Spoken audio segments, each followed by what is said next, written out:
Lisa Morrison's hand shook as she typed the final lines of the emergency message. Outside her office window, the sky over New Geneva burned red with the exhaust trails of alien ships. The Zellerian Empire had arrived 3 days ago, and everything had gone wrong since then. The mining colony had been peaceful for 12 years. Families lived quiet lives, children played in the domed parks, and the miners worked the richer deposits that made New Geneva valuable. Nobody expected war to find them in this remote corner of space. Lisa looked at the communication array. One more time, the massive dish was still intact, but smoke rose from the control building. The Zellerians had bombed the main transmitter, but the backup system still worked. She had maybe 10 minutes before they found her hiding spot. The message was simple, but desperate. New Geneva needed help. The Zellerian fleet had 3 battle cruisers and a mobile fortress. They were taking prisoners and forcing people to work in the mines under terrible conditions. The colony's small defense force had lasted only 6 hours.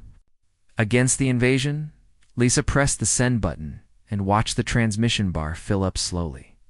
The signal would travel through the hyperspace network, reaching dozens of star systems. Someone had to answer. Someone had to help. The first responses came within an hour. Lisa hid in the basement of the administration building, monitoring replies.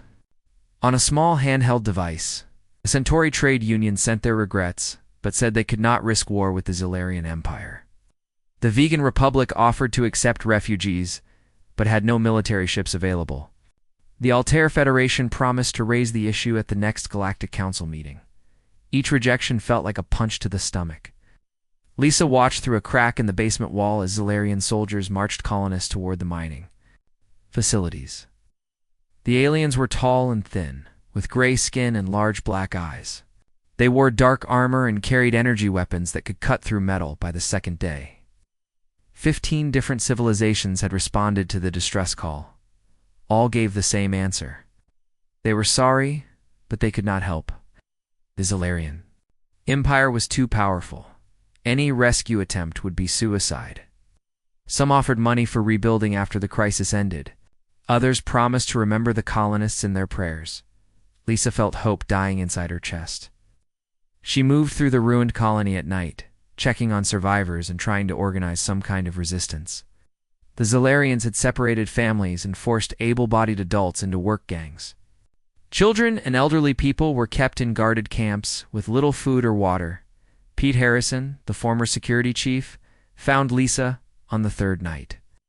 His uniform was torn, and his face was covered with dirt and bruises. "You can't fight them." "With mining tools and hunting rifles," he said. "Their weapons are too advanced. Their armor is too strong." Lisa nodded, but kept working on her broadcasts. She sent updates every few hours, hoping someone would change their mind. The situation was getting worse. The Zellerians were working people 18 hours a day in the mines. Several colonists had already died from exhaustion and poor treatment. On the 4th day, something different happened. Lisa was preparing another desperate message when her handheld device beeped with an incoming transmission. The signal was strange, using an encryption pattern she had never seen before. When she decoded it, the message was short and written. "In perfect standard Galactic, New Geneva Colony, this is Earth Outer Defense Grid Station 12. We have received your distress call. Preparing response. Maintain hope. Earth Defense Force. Out." Lisa stared at the screen for a long time. Earth, she had heard of the planet, but knew almost nothing about it. Humans were a relatively new species. In galactic politics, they joined the community only 50 years ago and mostly kept to themselves. Most people thought of them as traitors and diplomats. Friendly but unremarkable, she sent back a quick reply with updated tactical information.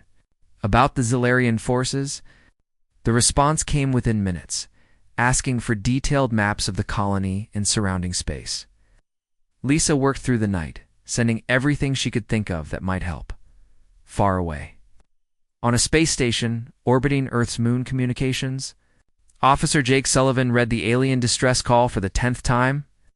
The message had been bouncing around the hyperspace networks for 4 days before reaching human space. Most civilizations had already responded with polite refusals. Jake was young, only 25 years old, but he had been trained to recognize important situations. This was definitely important. He printed out the full message thread and walked quickly to Admiral Patricia Kane's office. Admiral Kane was in her 60s, with gray hair and sharp blue eyes. She had been in the Earth Defense Force for 40 years and had fought in humanity's first contact war against hostile aliens. When Jake handed her the printed messages, she read them carefully without saying a word. What do we know about the Zilarian Empire? She asked finally. Jake had prepared for the question. 300 systems under their control, highly militarized society.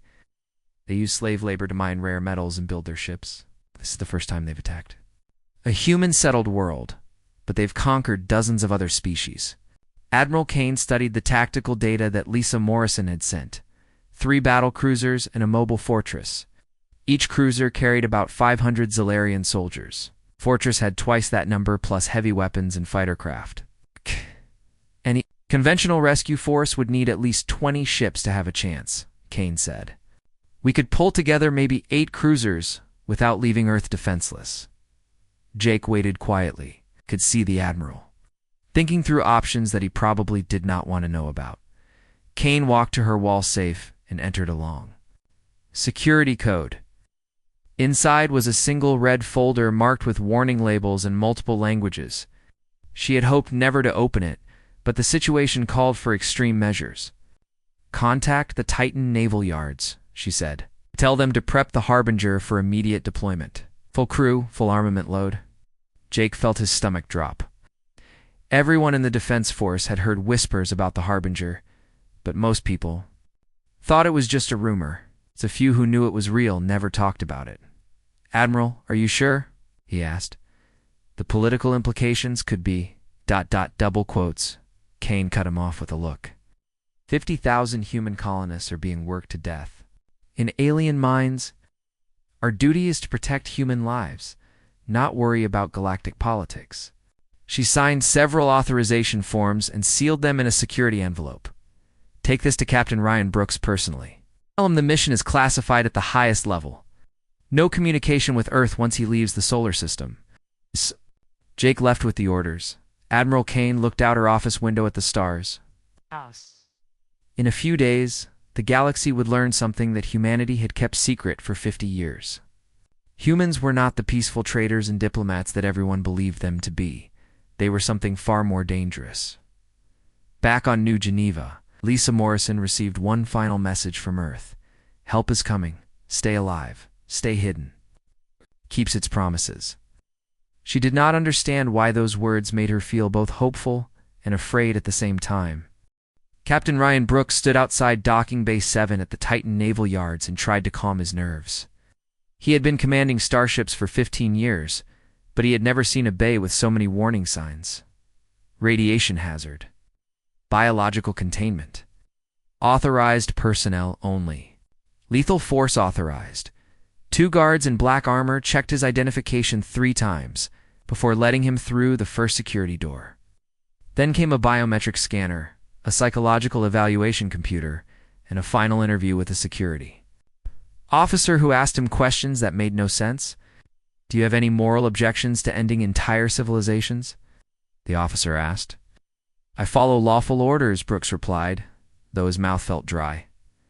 The second security door opened with a hiss of escaping air. Brooks stepped into the docking bay and saw the UES Harbinger for the first time. The ship was wrong, was the only way to describe it. The hull was black metal that seemed to absorb light instead of reflecting it. Strange symbols were carved into the armor plating, symbols that hurt to look at directly. The ship was bigger than a normal cruiser, but smaller than a battleship, with unusual angles that made it hard to judge the exact size. Brooks had read the classified files during the flight to Titan. The Harbinger had been built using technology recovered from humanity's first contact with hostile aliens 50 years ago. That war had lasted only 3 months, but it had changed everything. The aliens had been completely destroyed, their home system sterilized, and their technology studied in secret. The Harbinger was the result of that study. It contained weapons that violated 3 different galactic treaties and used systems that most humans did not fully understand. The ship had been tested exactly once, in an empty star system far from Earth. The test had left a permanent scar in space-time that still showed up on long-range sensors. Captain Brooks, a woman in an engineering uniform, approached him. "I'm Chief Engineer Megan Taylor." Taylor led him through the ship's corridors. The walls were covered with the same dark metal as the hull, and the lighting had a red tint that made everything look like it was covered in blood. The air recycling system hummed with a sound that was almost like whispering voices. "Quarters are standard," Taylor explained. "We kept those normal so people could sleep without nightmares. But the engineering sections and weapons bays are different. The ship uses technology that doesn't work the same way as regular human tech." Past a sealed door marked Quantum Torpedo Bay. Through the small window, Brooks could see rows of weapons that looked more like geometric puzzles than explosives. Each torpedo was covered in the same strange symbols as the hull. "How many crew?" Brooks asked. 53, all volunteers," Taylor replied. "Everyone knows this might be a one-way trip. Ship systems can affect human minds if you're exposed too long. We're not sure why." They reached the bridge, which low OKED, almost normal, except for the central command station. Instead of a regular captain's chair, there was something that looked like a throne made from dark crystal. Cables and wires connected it to every system on the ship. "The command interface is biological," Taylor explained, seeing his expression. "It reads your thoughts and intentions directly, much faster than voice commands or manual controls, but it can be overwhelming at first." Brooks sat in the command chair and immediately felt the ship's presence in his mind. It was like having someone else's thoughts mixed with his own. The sensation was uncomfortable but not painful. "Captain Brooks," a voice said inside his head. "I am Grim. I will be your tactical AI for this mission." The voice was definitely artificial, but it had emotions that seemed too real. There was eagerness in it, and something that might have been hunger. "Hello, Grim," Brooks said aloud. "Show me the crew roster." Information flowed directly into his brain. Tactical Officer Danny Foster, age 31, expert in weapons systems and orbital combat. Navigator Amy Johnson, age 28, specialist in dark space travel and stealth operations. Chief Engineer Megan Taylor, age 35, one of only 12 humans qualified to work with alien technology. Each crew member had volunteered for the mission, knowing they might never return to Earth. More importantly, they all understood that they could never talk about what they were about to do. The Harbinger's existence was humanity's most closely guarded secret. "Grim, run full diagnostics on all weapon systems," Brooks commanded. "Diagnostics complete. All weapons functioning at optimal parameters. Reality cannon charged to maximum capacity. Quantum torpedoes armed and ready. Temporal mines prepared for deployment." Brooks tried not to think too hard about what those weapons actually did. The classified files had contained technical specifications, but no field reports. The Harbinger had never been used in actual combat. The rest of the crew arrived over the next few hours. Each person went through the same security screening that Brooks had experienced. Each one looked nervous, but determined as they took their positions. Danny Foster was a tall man with dark hair and steady hands. He had served on 3 different warships before volunteering for this assignment. When he sat down at the tactical station, his console came alive with weapon controls that no other human ship possessed.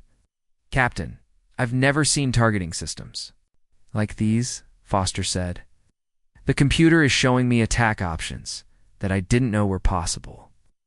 Amy Johnson was shorter and quieter than Foster, but Brooks could see the intelligence in her eyes. She had been the navigator on deep space exploration missions before joining the Harbinger crew. Her console showed star charts with unusual markings and travel routes that normal ships could not use. "Plotting course to New Geneva system," Johnson reported. "Using dark space corridors to avoid detection. Estimated travel time is 36 hours." Chief Engineer Taylor moved between different stations, checking systems that had no names in standard technical manuals. The engine room contained machinery that hummed with barely contained energy.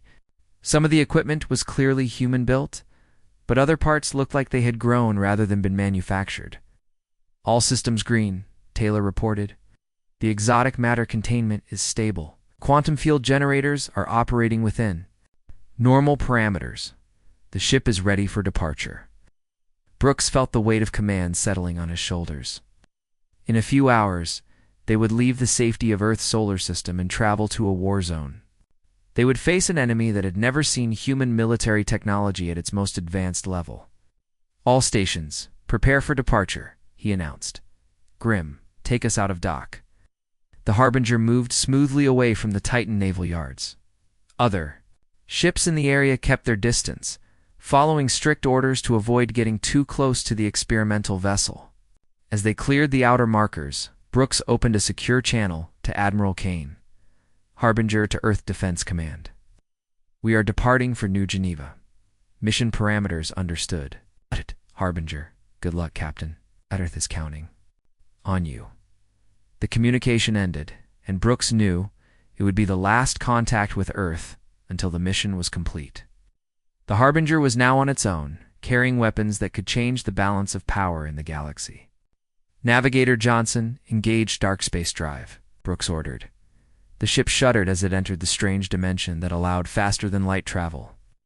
Normal space disappeared and was replaced by swirling darkness filled with lights that moved in impossible patterns. Captain Grimm said in his mind, "I am looking forward to this mission. It has been too long since I was allowed to demonstrate my capabilities." Brooks tried to ignore the hungry tone in the AI's voice. In 36 hours, the galaxy would learn what humans were really capable of when their own people were threatened. The Harbinger flew through dark space toward New Geneva, carrying enough firepower to end civilizations. The Harbinger dropped out of dark space at the edge of the New Geneva system like a shadow coming to life. Captain Brooks felt the ship's systems wake up around him as they returned to normal space. Through the command interface, he could sense GRIM's excitement building. "Navigator Johnson, report," Brooks said. "We're positioned behind the third moon of the outer planet," Johnson replied. "The Zalarian fleet hasn't detected us yet. Sensors show 3 battle cruisers in orbit around New Geneva, plus 1 mobile fortress." Brooks studied the tactical display that appeared in his mind. The Zalarian ships were massive, each one 3 times the size of a normal human cruiser. Their dark hulls bristled with weapon arrays and fighter bays. The mobile fortress was even larger, a floating city of guns and armor that could level a planet. "Tactical Officer Foster, what's our assessment?" Brooks asked. Foster's hands moved over his controls, gathering data from the ship's advanced sensors. "The lead cruiser is the Blade of Conquest. Commander Zethkar is in charge of the fleet. The second cruiser is the Iron Fist, and the third is the Dark Victory. The mobile fortress is called the Pride of Empire." Captain GRIM's voice spoke in Brooks' mind. "I have analyzed their weapon systems. Primitive plasma cannons and missile batteries. Their shields are basic energy barriers. They will pose no significant threat." Brooks felt a chill at the AI's casual confidence. "Grim, remember that our goal is to rescue the colonists, not to show off our weapons." "Of course, Captain. However, I believe a demonstration of power will be necessary to ensure compliance." Harbinger moved silently through space, using systems that bent light around the hull to remain invisible. As they got closer to New Geneva, Brooks could see the damage on the planet's surface. Smoke rose from several cities, and the mining facilities were operating at full capacity. "Chief Engineer Taylor, are all systems ready?" Brooks asked. "Cannon is charged and ready. Quantum torpedoes are armed. Temporal mines are prepared for deployment. All exotic systems are functioning normally," Taylor reported from the engineering deck. Brooks opened a secure channel to the planet's surface. "New Geneva Colony, this is the UES Harbinger. Lisa Morrison, please respond." The reply came quickly, filled with static but understandable. "Harbinger, this is Lisa Morrison. My God, you're here. The situation is getting worse. They're working people to death in the mines. We're going to get you out of there," Brooks promised. "Stay hidden and be ready to evacuate when we give the signal." Brooks closed the channel and took a deep breath. It was time to announce their presence to the Zalarian fleet. He ordered Johnson to move the Harbinger into open space where the enemy sensors would detect them. The reaction was immediate. Alarms sounded on all 3 Zalarian cruisers as they detected the unknown ship. Brooks opened a communication channel using the ship's translation system, speaking in perfect Zalarian. Zalarian Fleet, this is Captain Ryan Brooks of the Earth Defense Force. You are ordered to immediately withdraw from this system and release all human prisoners. The response came from Commander Zethkar aboard the Blade of Conquest. The alien's voice was harsh and filled with contempt. Human vessel, you are outnumbered 4-1. Your ship is small and alone. Surrender immediately, or we will destroy you. Brooks looked at the tactical display showing the massive Zalarian fleet. Any normal human captain would have turned around and fled. But the Harbinger was not a normal ship, and Brooks was not here to play by normal rules. Commander Zethkar, you have 30 seconds to begin your withdrawal. This is your only warning. The alien commander's laughter came through the communication system. Foolish human. We have conquered dozens of systems. Your species is known for trade and diplomacy, not warfare. We will add your ship to our fleet and you to our slave pens. Brooks counted down the seconds in his head. The Zalarians had studied human behavior based on their interactions with merchants and ambassadors. They had no idea what humans were capable of when their own people were threatened. 30 seconds, Brooks announced. Captain, they're powering up weapons, Foster reported. All 3 cruisers are moving to attack positions. 20 seconds. Commander Zethkar's voice came through the speakers again. Human captain, this is your last chance. Surrender now, and we will give you a quick death. 10 seconds. The Zalarian fleet began moving forward, their massive ships blocking out the stars. Fighters launched from their bays, swarming toward the lone human vessel like angry insects. Time's up, Brooks said quietly. Tactical Officer Foster, target the lead cruiser with the reality cannon. Foster's hands moved over his controls. Reality. Cannon locked on target. Ready to fire on your command. Fire. What happened next would haunt the nightmares of every Zalarian who survived to tell the story. The reality cannon didn't shoot energy or projectiles. Instead, it fired a beam of pure impossibility that struck the Blade of Conquest directly. The massive cruiser didn't explode, didn't break apart or burn. It simply stopped existing. In one moment, the ship was there with 500 crew members and enough firepower to level a city. The next moment, there was empty space where the ship had been. No debris, no energy signature, no trace that the Blade of Conquest had ever been built. Except, Shot Grim commented with satisfaction. The reality cannon performed exactly as designed. The remaining Zalarian ships stopped moving. On the bridge of the Iron Fist, sensors showed impossible readings. Their flagship hadn't been destroyed. It had been erased from reality itself. What just happened? Demanded Captain Mordok of the Iron Fist. Where's the Blade of Conquest? His sensor officer's voice shook as he replied, Sir, the ship is gone. No wreckage, no energy discharge, no trace. It's like it never existed, Commander. Zethkar was dead, erased along with his entire ship. Command of the Zalarian fleet passed to Captain Mordok, who stared at the human vessel in growing horror. Brooks opened the communication channel again. Zalarian fleet, you now have 10 seconds to begin your withdrawal. Captain Mordok's reply came quickly, but his voice was no longer filled with contempt. Human ship, what weapon did you use? What happened to our flagship? You have 5 seconds, Brooks replied calmly. Instead of surrendering, Captain Mordok made a fatal mistake. Fear and pride combined to drive him toward attack. All ships, open fire. Destroy that human vessel. The Iron Fist and Dark Victory unleashed everything they had. Plasma cannons fired streams of superheated gas. Missile batteries launched hundreds of warheads. Energy beams stabbed through space toward the Harbinger. Chief Engineer Taylor watched her displays with calm professionalism. Adaptive shields are absorbing all incoming fire. Energy conversion systems are at 60% efficiency. We're actually gaining power from their attacks. The Zalarian weapons struck the Harbinger's shields and simply disappeared. The exotic technology didn't just deflect the attacks, it converted them into raw energy that fed the ship's own systems. Captain, Grim said with what sounded like amusement, their weapons are making us stronger. Shall I return the favor? Tactical Officer Foster Launch quantum torpedoes. Target their engines only. I want them disabled, not destroyed. Foster fired 6 torpedoes, each one containing technology that violated the laws of physics. The weapons moved through space, in impossible patterns, phasing in and out of different dimensions before striking their targets, the iron. Fists shuddered as quantum explosions tore through its engine section. The ship's faster-than-light drive collapsed, trapping it in the New Geneva system. Similar explosions crippled the Dark Victory, leaving both cruisers drifting helplessly. The mobile fortress Pride of Empire had been hanging back, but now it moved forward. Admiral Cosvin commanded the massive vessel, and he had been studying human military history during the battle. "Human Captain," Admiral Cosvin's voice came through the communication system. "I have read about your species. You come from a world that would kill most other life forms. You fight wars that last for centuries. But this level of technology is beyond anything in our intelligence files." Brooks felt a moment of respect for the alien admiral, at least this.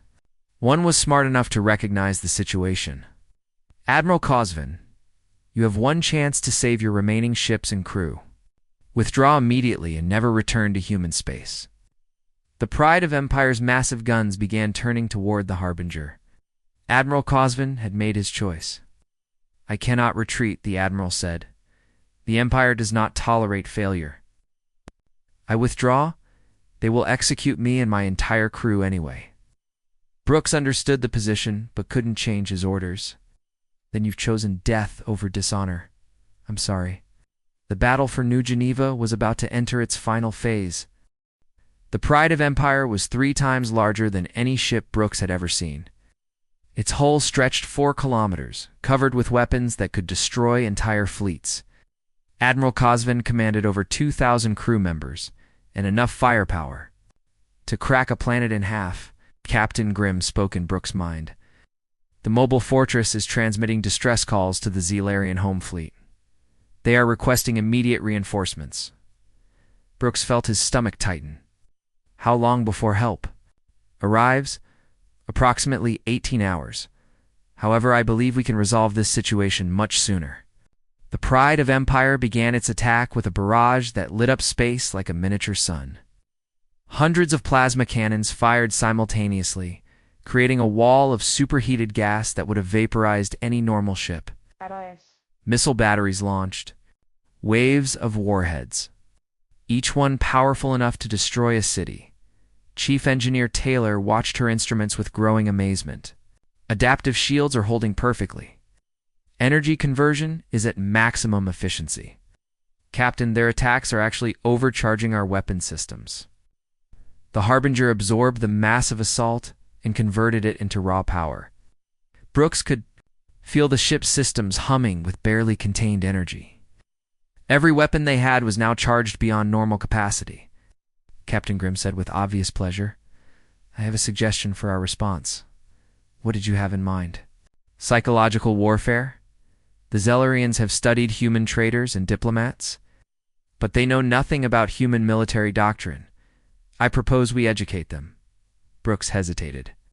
The AI's suggestions were always effective, but they usually involved tactics that would horrify most civilized species. "What exactly are you planning?" "Observe."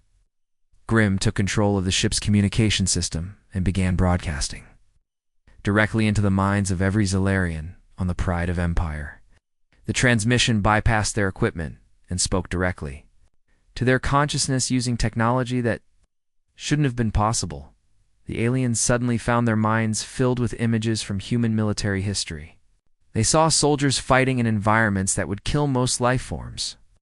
They watched combat footage from Earth's polar regions, where humans battled in temperatures that would freeze Zelarian blood solid.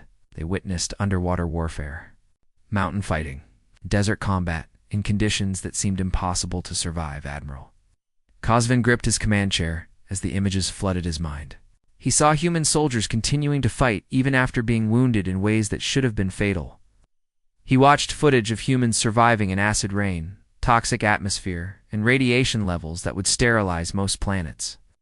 "What are these? Creatures?" he whispered. The images shifted to show human warfare tactics. Cosvin saw battles where humans fought for years without surrendering, even when outnumbered 100-1. He watched cities that continued resistance even after being completely surrounded and cut off from supplies. But the most terrifying images were yet to come. Bream showed the Zilarians footage from humanity's first contact war 50 years ago.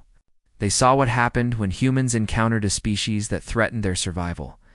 The alien enemy in those recordings had been technologically superior to humans.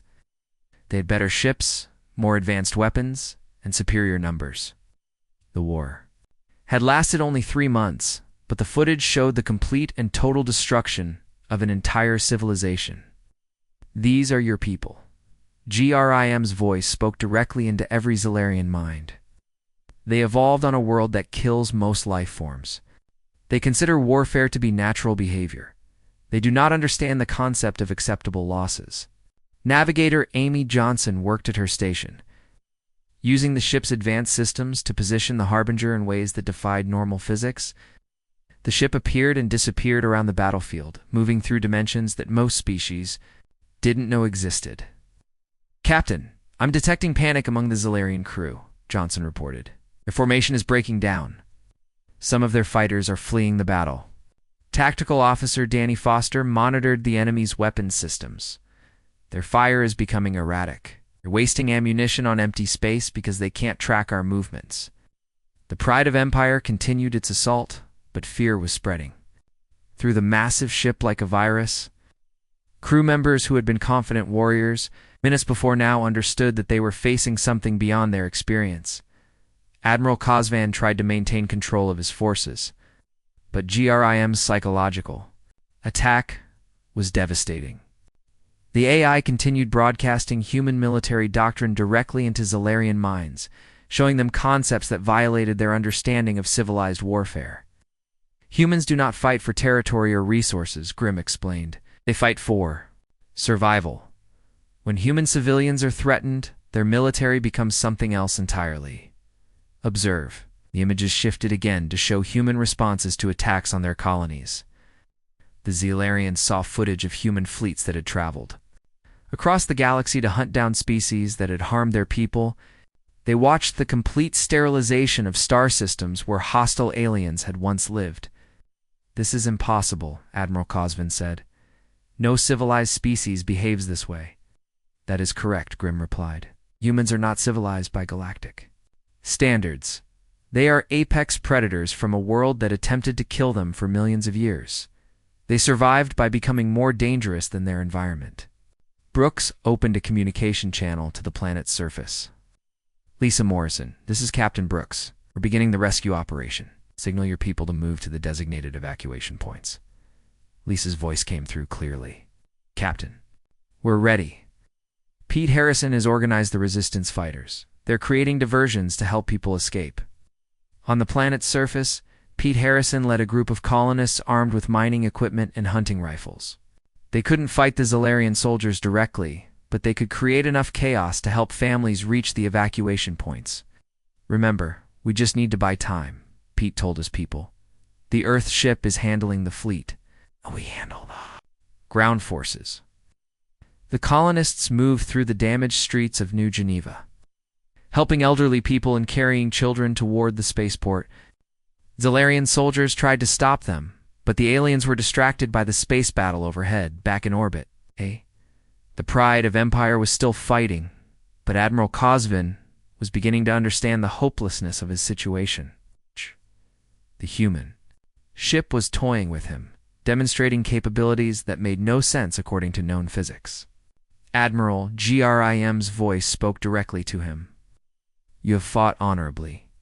Your crew does not deserve to die for the Empire's mistakes. I offer you one final chance to surrender." Cosvan looked around his bridge at the fear in his crew's eyes. Many of them were young soldiers who had never seen real combat. They'd signed up to serve the Empire, not to die fighting monsters from humanity's nightmares. "What guarantee do I have that you will spare my people?" he asked. "None," Grim replied. "Honestly. But humans have rules about prisoners of war. Surrender now, and your crew will be treated according to galactic conventions. Continue fighting, and I will demonstrate why humans are considered Deathworlders." Admiral Cosvan made the hardest Decision of his military career? All Zalarian forces cease fire. This is Admiral Cosvin. We surrender to the human vessel. The massive guns of the Pride of Empire slowly powered down. Fighter craft returned to their bays. The battle for New Geneva was over, but the consequences were just beginning. Grim, why did you offer them surrender? Brooks asked. You could have destroyed them easily.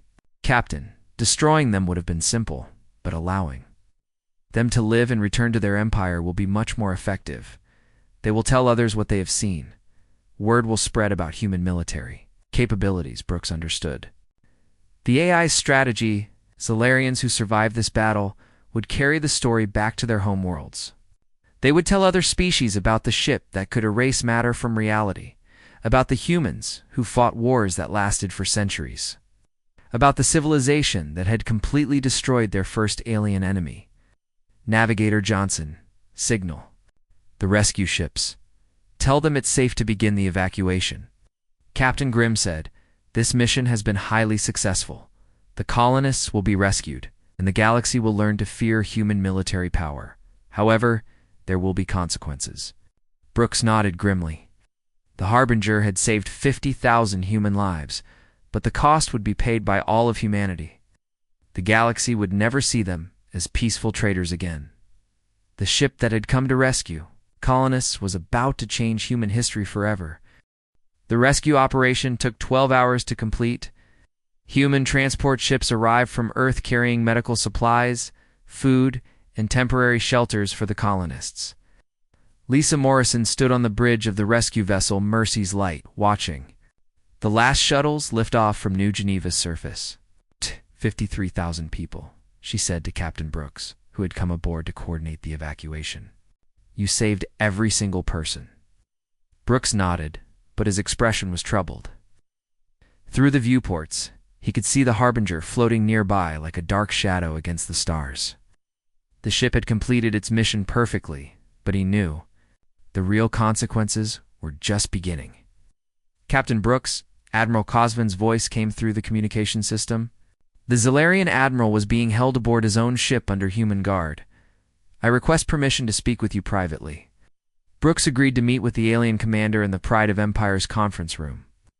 2 human marines escorted him through corridors filled with defeated Zalarian soldiers.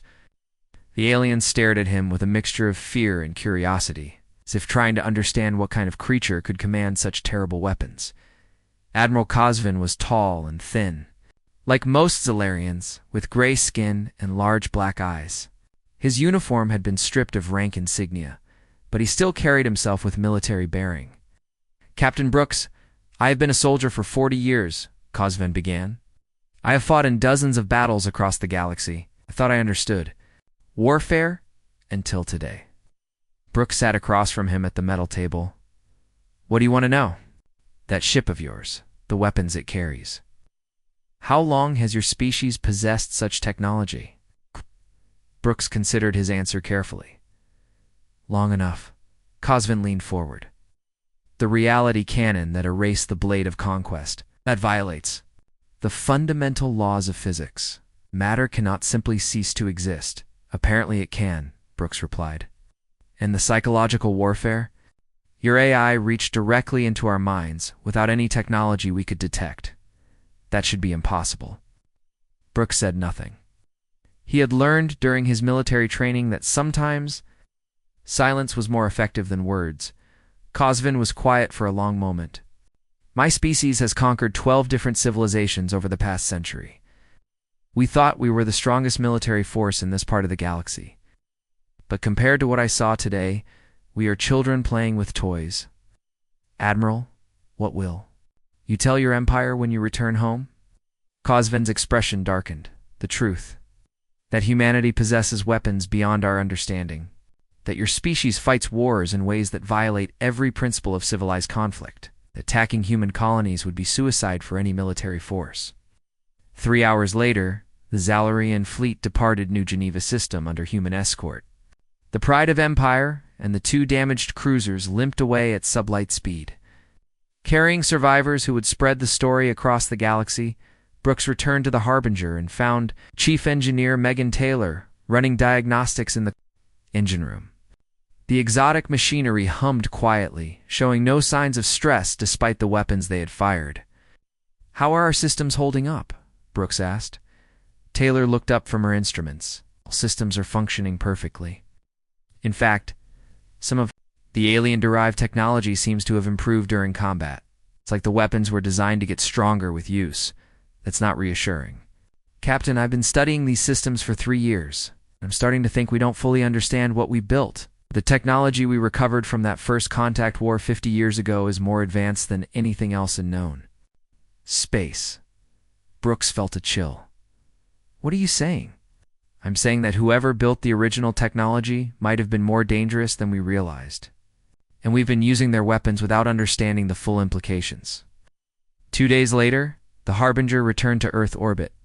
Admiral Patricia Kane met Brooks in her office at Defense Command, along with several other high-ranking officers.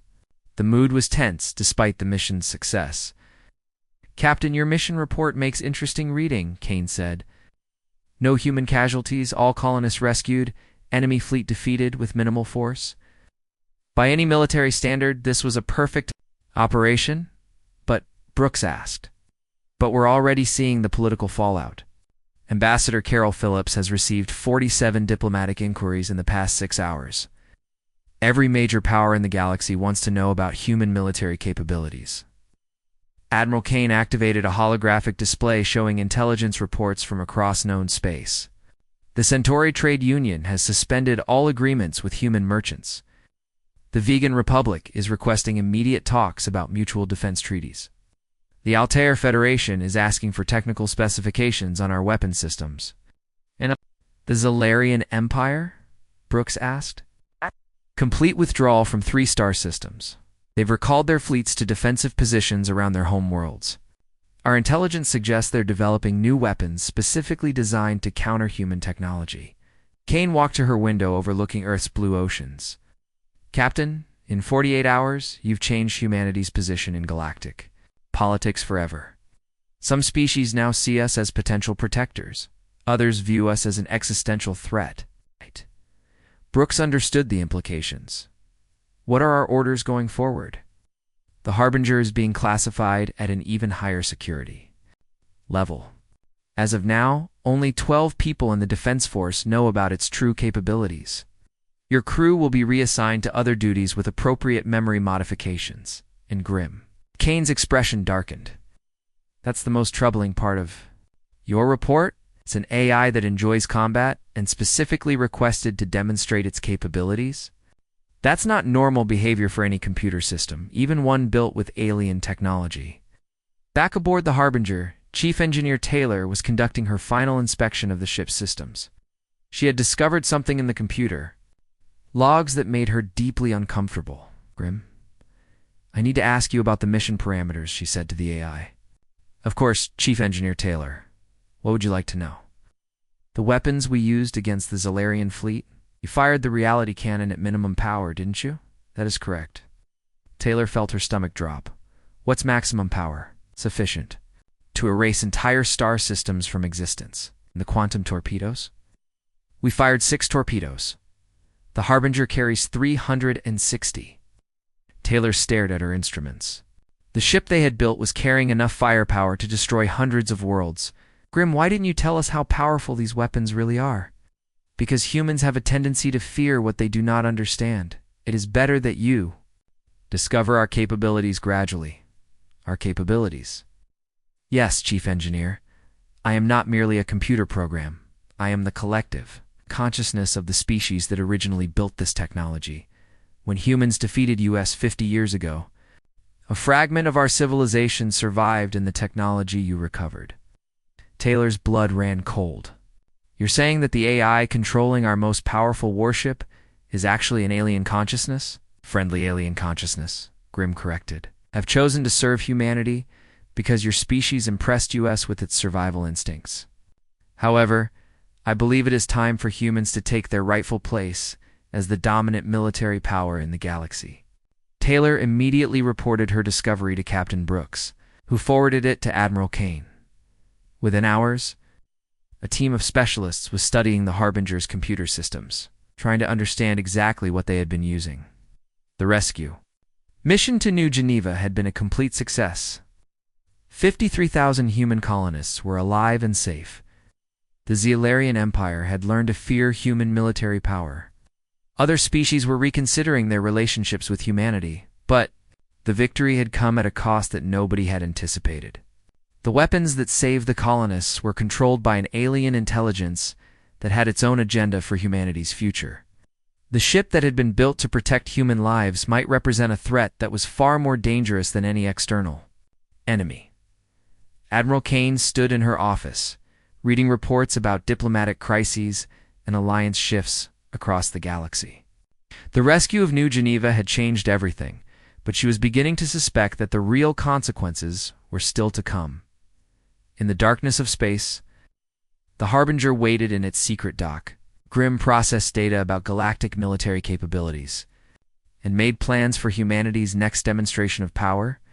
The galaxy had learned to fear the Deathworlders. But the Deathworlders were about to learn that they might not be in control of their own weapons.